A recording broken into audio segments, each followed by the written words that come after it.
Assalamualaikum sadayana. Dinten ayeuna urang arek nyaritakeun fabel atanapi sasatoan anu judulna Kuda Anu Ngedul. Tong lila-lila ngan langsung wae wilujeng ngadangukeun. Zaman baheula aya hiji kuda nu kacida ngedulna. Eta kuda teh dipiara ku jalma beunghar anu ngaranna Abdul. Unggal poe Abdul ka kota mawa kudana keur ngajual barang dagangan anu loba diperlukeun ku urang kota. Kusabab ngarasa hoream kudu indit mawa barang dagangan, kuda ngedul teh boga rencana nipu kadununganana. Dina hiji poe si kuda teh dibawa ka kota ku Abdul. Rek dagang uyah 2 karung cenah mah. Eta karung teh terus ditalian dina tonggong kuda.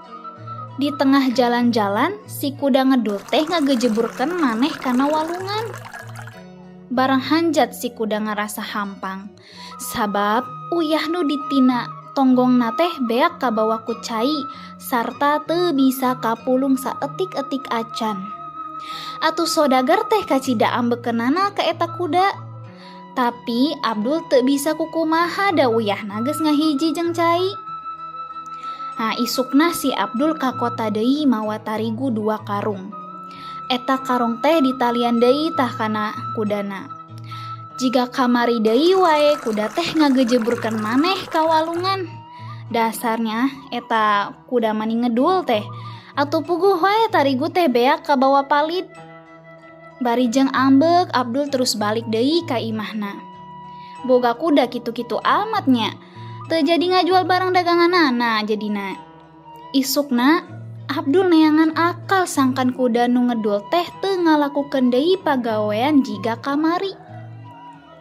Abdul neangan kapas tuluy di karungan sarta ditalian kana tonggong kudana. Di tengah jalan jiga kamari deui wae kuda teh ngagejeburkeun maneh kana walungan. Tapi basa manehna hanjat karasa kacida beratna karung nu dieusi ku kapas teh. Manehna ngarasa kaduhung ngalakukeun pamolah model kitu. Sabab manehna kudu terus ka kota mamawa kapas anu sakitu beratna. Rengse.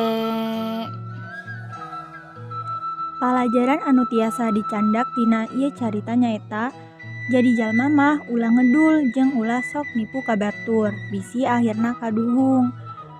Dalam dongeng ini kita tahu bahwa perbuatan bohong itu akan mendapat balasannya. Seperti yang diceritakan dalam cerita dongeng ini, amanat atau pesan moral yang bisa dijadikan pelajaran adalah janganlah kita merasa malas dan juga suka berbohong kepada orang lain.